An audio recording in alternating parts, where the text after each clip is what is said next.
Hi friends, happy morning. பாருங்கள், ஒரு தவாவில் நான் ஒரு குழிக்கரண்டி எண்ணெய் ஊற்றி வச்சுருக்கேன்.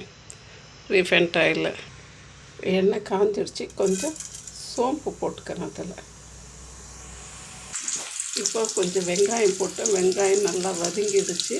இப்போ இதோடு நான் ஒரு ஸ்பூன் அளவுக்கு, ஒரு சின்ன ஸ்பூன் அளவுக்கு இஞ்சி பூண்டு பேஸ்ட் போட்டுக்கிறேன். அதையும் கொஞ்சம் நல்லா வதக்கி கொடுக்கணும்.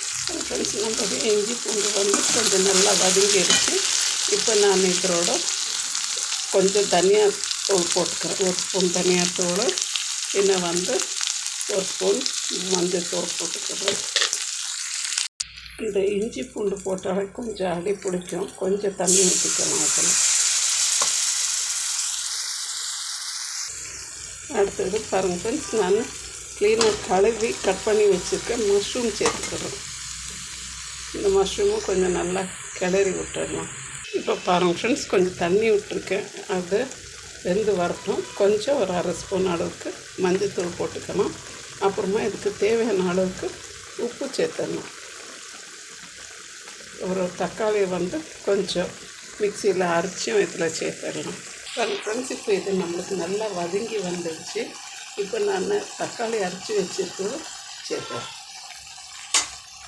இது கூட பார்த்திங்கன்னா நான் ஏற்கனவே வெங்காயம் சின்ன வெங்காயங்களை முழுசாக கொஞ்சம் வதக்கி வச்சுருந்தேன். அப்படியே இதோடு சேர்த்தேன். ஃப்ரெண்ட்ஸ், கொஞ்சம் ஜூஸியாக வேணும்னாக்கா நம்ம இப்போ ஆஃப் பண்ணிடலாம்.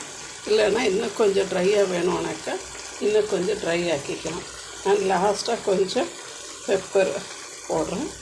பின்ன நீங்கள் கொஞ்சம் கரம் மசாலா போட்டுக்கணும். எங்களுக்கு ரொம்ப மசாலா ஸ்மெல் பிடிக்காது. ஸோ நான் கரம் மசாலாலாம் போடலை.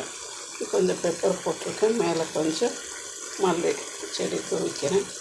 நம்மளுடைய பெப்பர் மஷ்ரூம் குயிக்காக 5 மினிட்ஸில் ரெடி ஆகிடும். பெப்பர் மஷ்ரூம் வேகிறதுக்கு ரொம்ப லேட் ஆகாது. ஏற்கனவே பெப்பர் பவுடர் பண்ணி வச்சுருக்கோம்.